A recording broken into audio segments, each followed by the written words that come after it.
just your name. Oh yes, I will sing for joy when my heart is heavy all my days. Oh yes, I will for all my days. Oh yes, I will.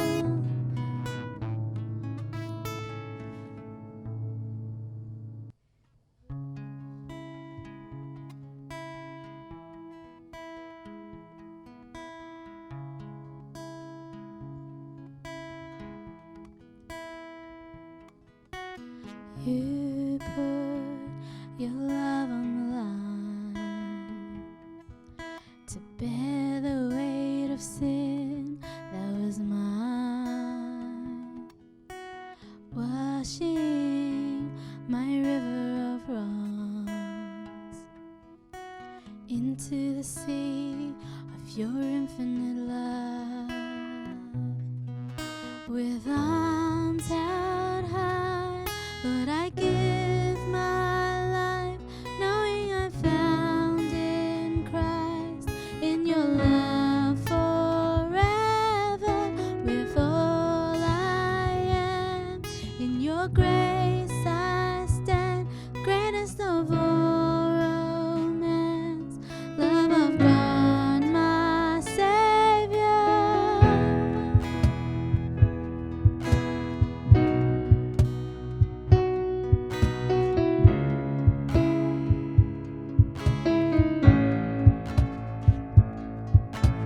Mercy rolls like hurricane winds, furious love laying waste to my sin.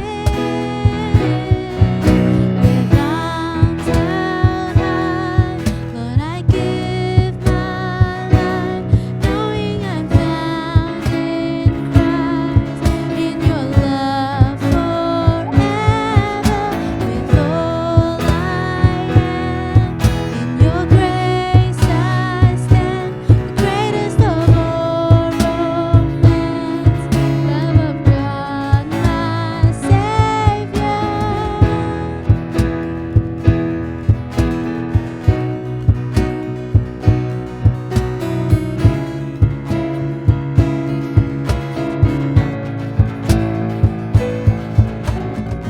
To the one who has rescued my soul, to the one who has welcomed me home, to the one who is Savior of all, I sing forever.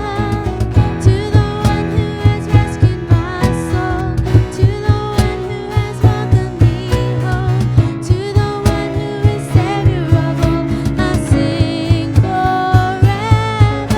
With arms held high, Lord, I give my life, knowing I'm found in Christ, in your love forever. With all I am, in your grace I stand, the greatest of all romance, love of God, my Savior. To the one who has rescued my soul, to the one who has welcomed me home, to the one who is Savior of all, I sing forever. To the one who has rescued my soul, to the one who has welcomed me home, to the one who is Savior of all, I sing forever. To the one who has rescued my soul, to the one who has welcomed me home, to the one who is Savior of all, I sing forever.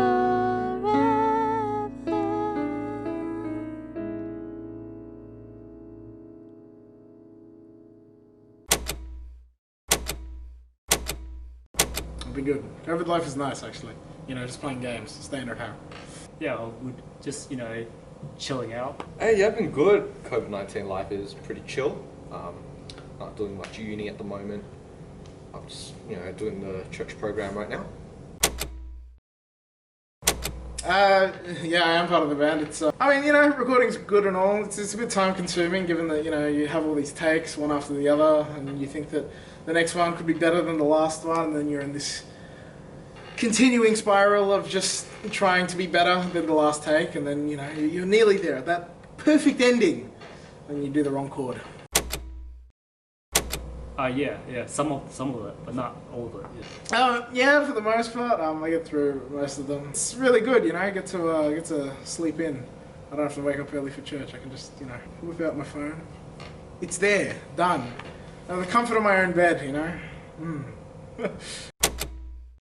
I've been following along, and I guess my favorite one, or one that really impressed me, was the angel found Gideon in the winery or vineyard. I forgot what it was exactly. That interaction just showed how much of God's character is so loving and so powerful and so just in awe. He doesn't see you for who you see you are, not for status, Facebook likes, and Instagram followers according to Hua. But he sees something else in you that you probably haven't seen before, and he'll bring it out of you, and that's just the amazing thing about God. I guess you could say probably the first one, where Hua talks about we have this wrong image about God. He's not just some punishing guy. He still he loves us even though we disobeyed, tend to make mistakes. He's a God that understands your temptation and loves you no matter what. I think probably the biggest one was of Hua talking about a big army, thousands of soldiers that Gideon's men had to fight against. Yes, Gideon's men. Yes, okay. Gideon's men, 300 men, had to fight thousands of soldiers, and obviously they didn't stand a chance. Heavily outnumbered, but they ended up just outsmarting them, intimidating them through clever tactics, and I think it just really shows that if you put your faith in God, you can definitely overcome some challenges when it seems that everything's against you, the whole world could be against you. You have so many doubts, and then if you put your trust in God, you can overcome things that you never thought you could ever accomplish.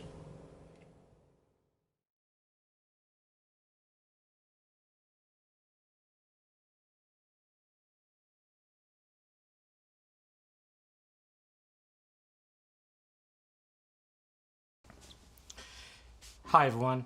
As we go through the book of Judges, a few points of significance come to my mind, namely our purpose, identity, and importantly, living the faith.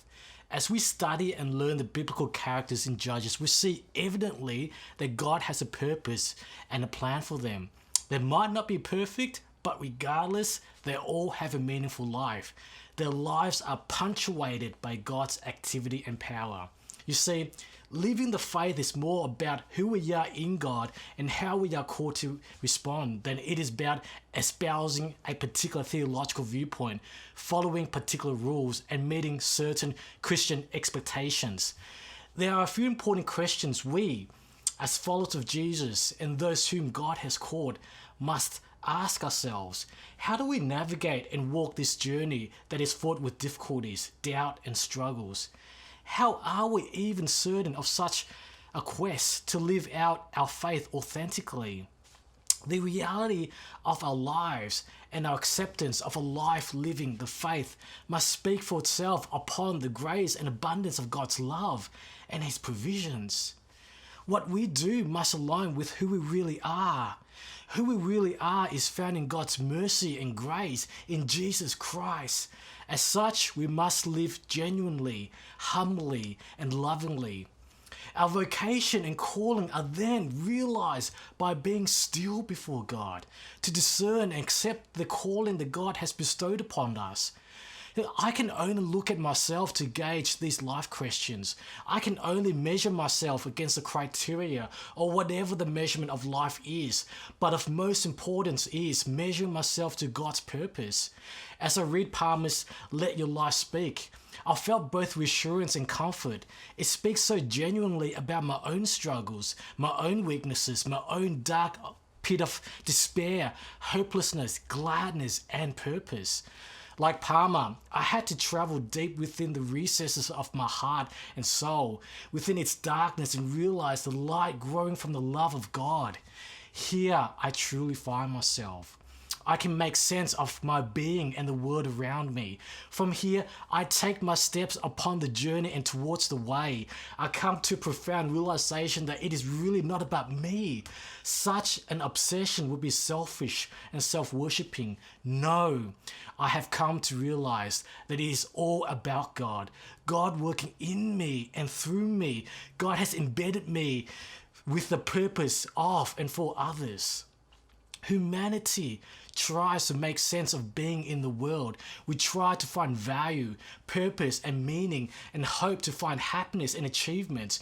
Humanity has a deep longing to be accepted and loved.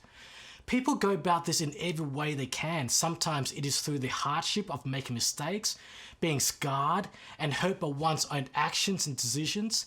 Many are still wandering, finding their way and trying to make sense of their lives. Some of us have given up on trying and have abandoned ourselves to the monotonous pull of life, its mechanism of just surviving. Yet there still remains a restlessness and disquiet from within. Some of us may find some sense of meaning and refuge behind our ideologies and worldviews. We stand behind our belief system, allowing to give us the reason for living. For some Christians, life is filled with aspiring to an ideal model Christian life. For some of us, we spend life struggling to meet Christian expectations and assert these expectations upon others. Humankind aspires to the highest levels and conform their lives accordingly. This can lead to the performance trap, where we are always validating ourselves against a checklist of moralism and virtues. Our own insecurities can become the source and motivator for us to become someone that we are not, hiding behind our facade and being reassured by our performance. This then spirals into a self-centeredness cycle where the ego becomes king, seeking the praises and recognition of others, reassuring ourselves with our achievements, but ignoring the voice within. Vocation, as Palmer describes, is the inner voice of our calling, not a goal that we pursue, but a calling that we hear. Vocation is a calling from God for who we are and what we are to become. It is a gift that we accept. God is the vocation director. He calls and draws people into their work, provides a model for their work, and in all aspects to bring about God's work of redemption. Our calling, therefore, is God's purpose for us and His workings in us to place us and make us for who we are meant to be, to discover our deep identity by listening to the voice within. Calling us to be the person we are is authentic vocation. Instead of the question, what am I supposed to do with my life? We ask, who am I and what is my nature? Vocation is the place where your deep gladness meets the world's deep need. It then becomes dangerous both to ourselves and to others when we lose track of our true self and wear other faces, a distortion of our true self. If we are unfaithful to our true self, we do a disservice for others, and they will suffer from our unfaithfulness to our true self. And where do our theological viewpoints fit within all of this? Are we not defined and purpose-led by our understanding of our Creator God? Is living the faith about espousing a theological viewpoint? We must contemplate whether or not our belief system has a final bearing on our mission as followers of Jesus to promote the gospel. As Henry Nouwen has highlighted, our identity is rooted in the knowledge and profound reality that we are loved by God. Our activities, viewpoints, belief systems are not the reason and source of our calling or identity. We must consider whether or not there are negative outcomes in being directed by a particular theology inclination. As Boltman has concluded, our own knowledge of God is an exercise in futility. We cannot comprehend and understand God. Even the best and brightest can never truly and fully understand the mystery and workings of God. If espousing a theological worldview within your faith is the only reason for the way your life is lived, then it misses the essential component of you realizing who you are meant to be in God and living out that purpose. Consequently, living the faith is just that, truly living. Every breath, thought, plan, aspiration, hope, and dream are aligned and live out in accordance to God's calling in you. Every situation, struggle, pain, sadness, despair, hopelessness is held up by God's grace and love. The journey through it all is not what you hold and live by in thought and ideologies, but rather your life in God, knowing God, loving God, living for God and for others, being you in God and not what you think, but who you are. There is no pretentiousness, no faking, not being someone or something that you are not meant to. You do not truly live when we espouse a theological worldview. Instead, we truly live by the reality of who we are in God. As the author of Isaiah writes in regards to your inner voice and purpose, whether you turn to the right or to the left, your ears will hear a voice behind you saying, "This is the way, walk in it." May you be encouraged knowing that God has a wonderful plan for you, that He wants you to experience the depth of His love, and that in Him you have meaning and life. Amen. See you later. Peace.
Hey there, I hope you guys enjoyed the message. If you guys know much about me, I'm actually doing an internship with Rice, and I thought that this video would be interesting for you guys to see because it's actually something that is really prompting youth to actually do something during this time where we're still in a pandemic and we're still at home trying new things, and or even just getting bored of doing things. And if you're a youth watching, I think this is a really good opportunity for you guys to express who you are as a child of God, and and actually just just have fun while you're still young. And if you're a youth leader or a parent, or I hope you guys could actually show this video to some youth that you know, because I think I just really think that this is a great opportunity that I actually took up last year, and it really grew my faith, and